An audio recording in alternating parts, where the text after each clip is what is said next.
This week here at CarCareKiosk, we've been working on an Audi Q3, and we thought we'd give you a quick preview of a few of the repairs on this vehicle.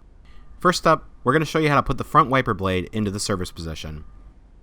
To put the wipers in the service position, you'll want to start the vehicle, then just turn the vehicle off and hold down on the wiper stalk. The blades will go up into the service position.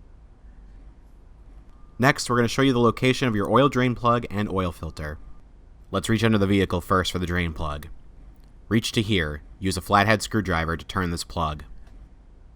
The oil filter is in the engine bay. Remove the engine cover, then reach here. Here's your oil filter.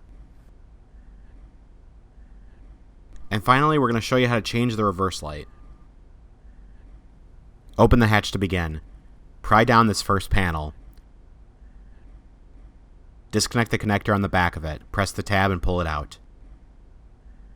Disconnect the second connector. Press the inner tab and pull it out. Then remove 3 10mm bolts from the back of the housing. Pry away this side black cover. Pivot the bulb housing out of the vehicle. Replace the housing to change this LED light. We also recently showed you how to remove the front bumper on this vehicle, and if you want more repair videos on this and other models, please visit CarCareKiosk.com.